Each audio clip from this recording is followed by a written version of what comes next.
네, 고난주간 둘째 날 새벽에 함께 하신 여러분 위에 성령의 임재가 함께 하시기를 간절히 소망합니다.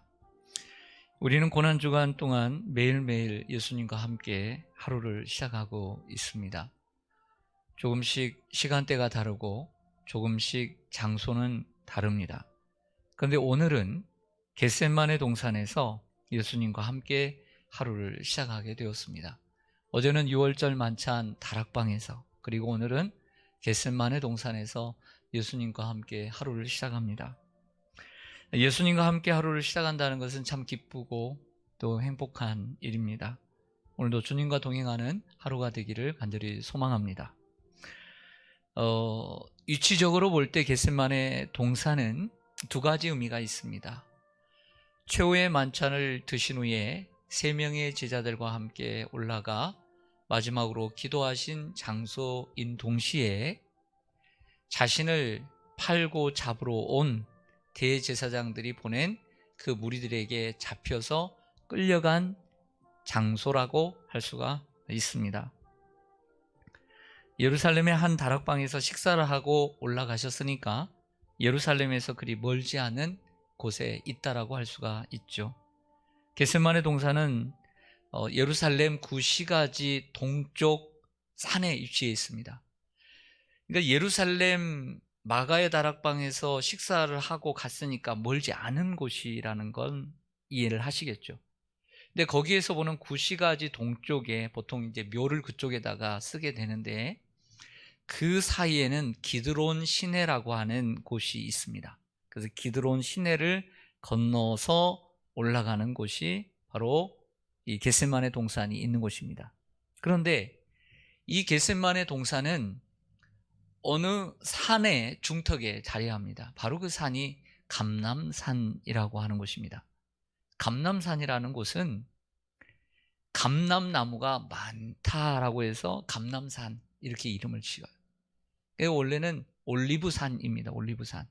감람나무가 올리브나무거든요. 그래서 올리브나무, 올리브산 이렇게 이름을 합니다.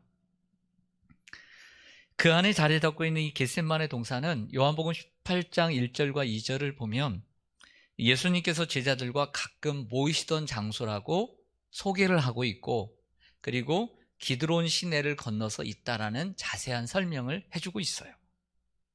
겟세마네라고 하는 이름은 그래서 기름 짜는 틀이라는 뜻을 가지고 있어요.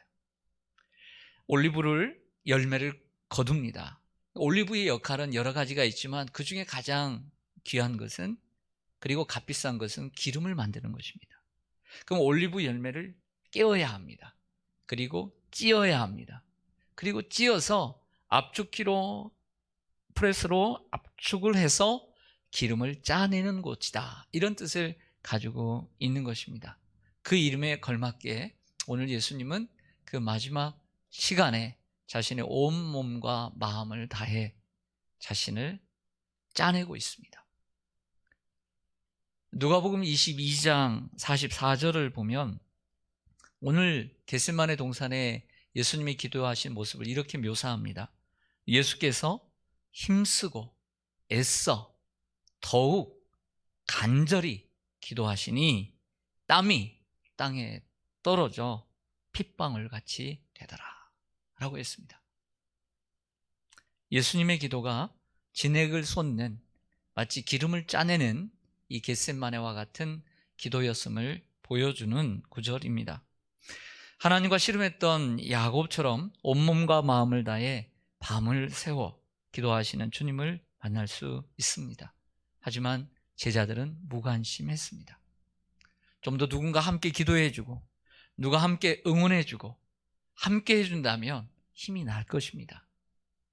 하지만 이러한 제자들의 무관심에도 불구하고 3번씩이나 돌 던질 만큼 떨어진 곳에서 무릎을 꿇고 하나님께 간절히 기도하시는 예수님의 영성은 따라갈 수가 없습니다.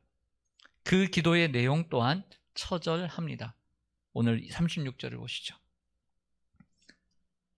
이르시되 아빠 아버지여, 아버지께서는 모든 것이 가능하오니 이 잔을 내게서 옮기시옵소서. 그러나 내 원대로 마시고 아버지의 원대로 하옵소서. 이처럼 예수님의 기도의 내용 또한 처절했음을 볼 수 있습니다. 그 잔을 옮겨 주십시오. 아빠요, 아빠 아버지요, 당신은 능력이 있지 않습니까? 하지만 그래도 내 뜻대로 마시고 아버지의 뜻대로 해달라는 이러한 씨름의 기도를 하십니다. 우리 예수님이 어디에서 탄생하셨습니까? 베들레헴에서 탄생하셨습니다. 베들레헴이라는 말은 베들레헴, 집, 떡집이라는 뜻입니다. 방앗간들이 많았던 것 같습니다. 베들레헴에서 생명의 떡으로 하늘의 양식으로 오신 예수님께서 겟세마네에서는 자신의 몸을 하나님께 드리고 진액을 쏟아내고 있습니다.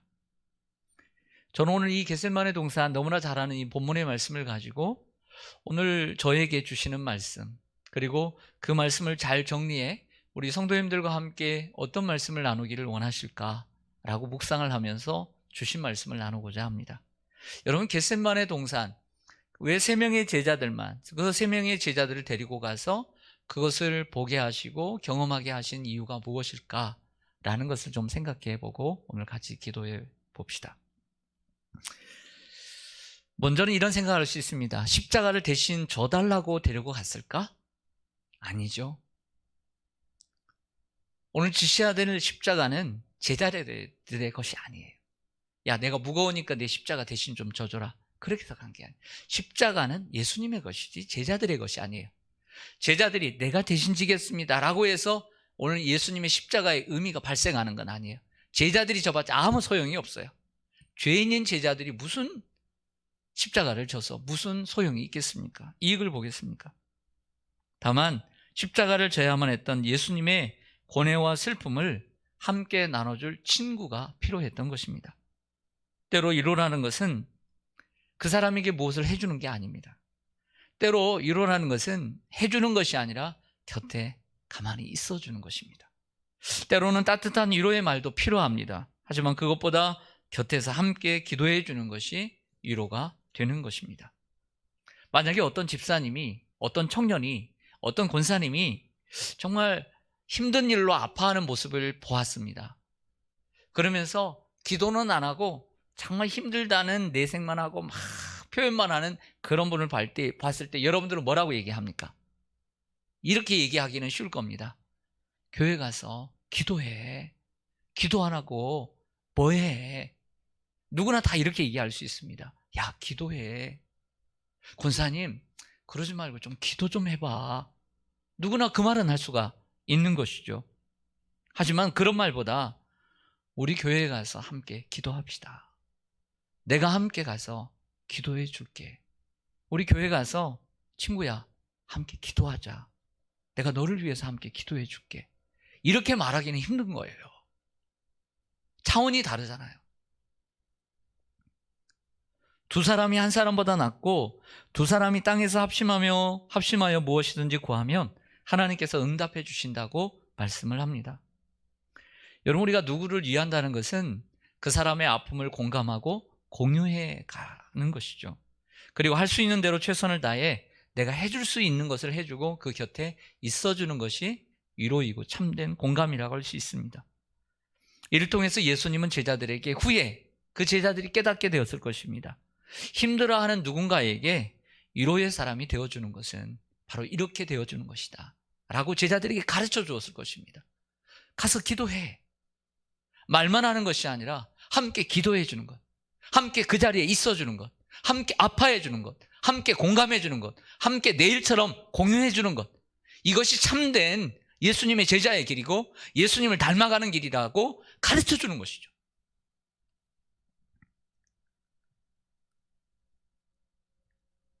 또 하나는 겟세마네를 통해서 예수님께서 가르쳐주고 싶었던 것이 무엇일까?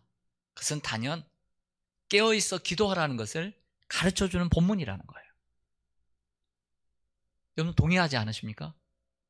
이 본문이 우리에게 가르쳐주는 것, 제가 놓칠 수 있는 것들이 분명히 있을 수 있어요. 짧은 시간에. 하지만 놓치지 말아야 될 것 가운데 하나는 깨어있어 기도하라는 메시지가 분명히 겟세마네 동산에 기도에 담겨져 있다는 거죠. 34절을 보실까요?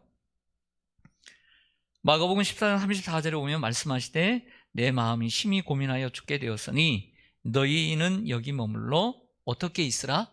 깨어 있으라 하시고, 37절로 갈게요. 돌아오사 제자들이 자는 것을 보시고 베드로에게 말씀하시되 시몬아 자느냐. 뭐라고 불렀어요? 시몬아. 베드로라는 이름도 있고 시몬도 있죠. 시몬아 자느냐. 내가 1시간도 깨어 있을 수 없더냐. 또 깨어 있을 수 없더냐는 말 얘기합니다. 38절로 갈게요. 시험에 들지 않게 깨어 있어 기도하라. 마음에는 원이로되 육신이 약하도다. 38절에는 희나라고 하는 헬라어는 무엇을 위하여라고 하는 목적절을 두고 있습니다. 즉 깨어 있어 기도해야 되는 목적을 이야기 하나 해주고 있죠. 시험에 들지 않게 깨어, 유혹에 들지 않게, 빠지지 않게 기도하라 라고 했습니다. 37절에서는 베드로에게 시몬이라는 옛 이름을 사용하십니다. 시몬이라는 이름이 나올 때마다 예수님의 참된 제자가 되지 못한 것을 의미하는 것으로 모두 해석하는 것은 좀 무리가 있지만, 그럼에도 불구하고 오늘 시몬을 책망하고 있음은 분명합니다. 오늘 본문은 분명히 시몬을 책망하고 있는 거예요. 결국 베드로는 깨어있지 못해서 예수님을 3번이나 부인하고 말았지 않아요? 오늘 3번이나 깨어있으라고 얘기했음에도 불구하고 깨어있지 못함으로 결국에는 3번이나 예수님을 부인하고 말았던 것입니다. 잠깐 적용 들어가자면 이렇습니다. 우리가 사람이 누군가에게 책망을 받습니다. 누군가에게 우리는 책망을 들을 수 있습니다. 그러면 우리는 이래야 돼요. 그 책망을 책망으로 들을 줄 알아야 된다는 거죠. 그런데 이 세상의 사람들이요, 그 책망을 책망으로 잘 듣지 않는 경우들이 요즘은 참 많아요. 책망과 충고를 귀담아 듣고 고치고 변화될 때 우리는 다시 책망을 듣지 않을 수 있습니다. 그러나 계속되는 책망과 충고를 듣지 않으면 어떻게 됩니까? 다시는 그 사람에게 충고를 하지 않게 되는 거예요. 왜? 충고해도 안 들으니까. 우리는 그런 사람이 되어서는 안 됩니다. 충고를 하면 바꾸고 변화되고 새로워져야 합니다. 오늘 겟세마네 동산의 예수님은 우리와 제자들과 대조를 이룹니다. 예수님은 죽게 되었고 마음이 슬프고 곤고하고 피곤하나 깨어있어 기도하는 강인한 모습으로 등장하는 반면, 제자들은 눈의 피곤, 오늘 본문은 특별히 마가는 육체의 피곤보다 눈의 피곤을 이기지 못하고 깨어있지 못하는 연약한 모습으로 등장합니다. 그래서 예수님은 깨어있어 고난의 잔을 감당하시지만 제자들은 깨어있지 못해 제자의 역할을 제대로 감당하지 못하는 모습으로 전락하고 맙니다. 겟세마네 동산의 예수님의 기도는 항상 깨어있어 기도하고, 그리고 자신의 역할을 잘 감당할 수 있는 길을 우리에게 가르쳐주고 있는 줄로 믿습니다. 때때로 우리는 육신이 약해집니다. 더 자고 싶고 졸고 싶고 눕고 싶습니다. 편안하게 적당하게 하고 싶습니다. 설교자에게 있어서 유혹 가운데 하나는 설교를 간단하게 준비하고 편하게 준비하는 게 설교자의 유혹입니다. 왜? 설교를 벌써 몇십 년 했으니까. 어떤 유혹을 받냐면 성도들이 변화되지 않는 것 같으니까. 열심히 준비해도 때로는 성도들이 변화되지 않고, 하나님의 백성이라고 한다면 하나님의 백성답게 살아야 되는데 그러한 모습들이 보이지 않을 때 때로는 설교자는 낙심합니다. 그래서 자꾸 어떤 생각이 드냐면, 날마다 설교를 준비하는 그 고통을 감내해야 하다 보니까 설교를 쉽게 준비하고 싶은 유혹에 빠질 때가 사실 많습니다. 어떨 때는 옛날에 했던 것, 모아뒀던 것, 하고 싶은 유혹도 있을 것입니다. 그게 설교자가 빠지기 쉬운 유혹인 것이죠. 무서운 유혹입니다. 성도들도 마찬가지입니다. 삶에 매여서, 나이가 매여서, 형편에 매여서 피곤하니까 옛날에 쌓아둔 경력과 그리고 기도의 축적들, 마치 마일리지가 쌓여 있는 것처럼 느껴서 그거 빼먹는 그러한 신앙생활을 하려고 합니다. 아주 어리석은 것이죠. 그러나 오늘 겟세마네 동산의 예수님의 기도는 우리의 생애는 처음부터 끝까지 기도의 생애가 되어야 함을 가르쳐주고 있습니다. 마가복음 14장 42절을 보겠습니다. 네. 마가복음 14장 42절 마지막 절 같이 읽습니다. 시작. 일어나라 함께 가자 보라 나를 파는 자가 가까이 왔느니라. 아멘. 예수님은 이제 잠들어 있는 제자들을 이제 흔들어 깨웁니다. 그리고 일어나서 함께 가자고 합니다. 보통 우리 같으면 이런 생각할 것입니다. 야, 내가 좀 싸워야 되는데 싸우려면 좀 같이 좀 목숨 바쳐서 싸울 만한 좀 오른팔 왼팔들이 있으면 그래 가자 이럴 텐데 뭐 도와줄 사람도 없고 같이 목숨 걸어서 싸울 만한 사람도 있는 것 같지 않고 그러니까 예수님께서 포기하고 야 우리 다시 갈릴리로 가자. 이래서 깨운 건 아니죠. 네. 도리어 자신을 파는 무리들을 만나러 가자고 부르십니다. 예수님은 자기를 고소하고 잡으러 오는 자들을 기다리기보다는 주도적으로 또 만나러 가시는 것을 볼 수 있습니다.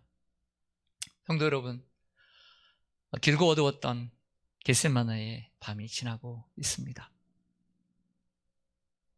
예수님에게 무척 길었던 밤입니다. 그러나 아침이 밝아오는 새벽이 되었습니다. 오늘 하루도 예수님에겐 참 길고 긴 하루가 될 것입니다. 하지만 어젯밤 그 겟세마네 동산에 기도가 있어서 능히 그 고난의 하루를 넉넉히 이겨내실 줄로 믿습니다. 성도 여러분, 저는 어젯밤 겟세마네 동산과 같은 밤을 지샜습니다. 예수님만큼은 절대 아닙니다. 예수님만큼 그렇게 힘들지 않았고 예수님만큼 그렇게 슬프진 않았습니다. 예수님만큼 그렇게 죽을 정도로 고민되지는 않았습니다. 왜냐하면 함께하는 우리 장로님들과 또 이 자리에 함께하는 우리 청년들, 교육자들 또 함께 진심으로 아파하고 함께 짐을 나눠주고자 하는 성도들이 그래도 있기 때문입니다. 하지만 겟세마네 동산에 예수님의 기도를 묵상하며 그 어느 때보다도 간절하게 기도하지 않을 수 없었습니다. 그것은 우리 시온산교회와 또 우리가 처한 환경 때문입니다. 우리 교회의 사랑하는 한 성도가 코로나19에 확진되었다는 소식을 오전 9시가 좀 넘어서 전화로 듣게 되었습니다. 그분은 지난 토요일 늦게 그 거주지 보건소에서 전화를 받았습니다. 그리고 주일 아침에 검사를 받았다고 합니다. 당연히 이번 주일은 교회에 오지 않았습니다. 그리고 어제 아침에 확진 소식을 들었습니다. 확진된 성도는 16일, 좀 오래되었는데 확진자와 함께 30분간 접촉을 했고 21일 2부 예배에 참석을 했습니다. 그리고 2부 예배 3층 이 본당 이 앞쪽에서 예배를 드렸습니다. 마스크를 벗은 적은 없습니다. 그리고 곧바로 귀가를 했습니다. 그나마 감사한 것은 가족들이 음성으로 나왔습니다. 그러나 예방 차원에서 21일 2부 예배를 드린 분들을 대상으로 코로나19 전수조사를 하게 되었습니다. 명단이 있습니다. 그래서 저희는 한 달 동안 다 모아두는데요. 오늘 일일이 전화를 드릴 것입니다. 그리고 미리 전화를 교회로 주셔도 되겠습니다. 그리고 전화를 하실 때 내가 어느 구, 어떤 보건소, 어떤 선별진료소에서 받았고 그리고 이런 결과가 나왔다는 그런 내용을 함께 해 주셔야 합니다. 죄송한 것은 더 큰 피해를 미연에 방지하고자 온 성도님들에게 연락을 드리게 되었습니다. 그리고 고난주간 특세를 오늘부터 전면 온라인으로 전환을 해서 드리게 되었습니다. 넓은 마음으로 이해를 해주시고요. 또 가정에서 일어나 참여해 주시기를 바랍니다. 드릴 계획된 헌금은 이 온라인으로 드리시거나 주일날 나오실 때 또 특세 헌금으로 모아 드리시면 되겠습니다. 또 금식하면서 또 함께 금식하면서 이렇게 목적 헌금으로 어려운 아프리카 아이들 또 세계 아동들을 위해서 기도하실 분들은 또 헌금하시면 되겠습니다. 특별히 미안하고 죄송한 것은 직장 생활 하신 분들, 나가서 사업하신 분들, 좀 불편하실 수는 있을 거라고 생각합니다. 또 교회에서 확진자가 나왔다는 것 때문에 아무래도 검사도 받아야 되고 그런 것을 또 오픈해야 된다는 그런 부담감이 있을 줄로 알지만 넓은 주님의 사랑으로 이해해 주시고 또 가족과 같은 마음으로 함께 동참해 주시면 고맙겠습니다. 어수선히 좋은 소식을 드릴 수 있도록 하겠습니다. 그래서 이 고난주간에 가정에서 함께 예배를 드려주시고 그렇게 할 때 우리가 부활절 새벽에 기쁨으로 또 부활절 날 함께 부활의 기쁨을 맞이할 수 있을 것 같습니다. 오늘 겟세마네 주님을 생각하며 간절히 기도하는 여러분 되시기를 간절히 소망합니다. 기도하겠습니다.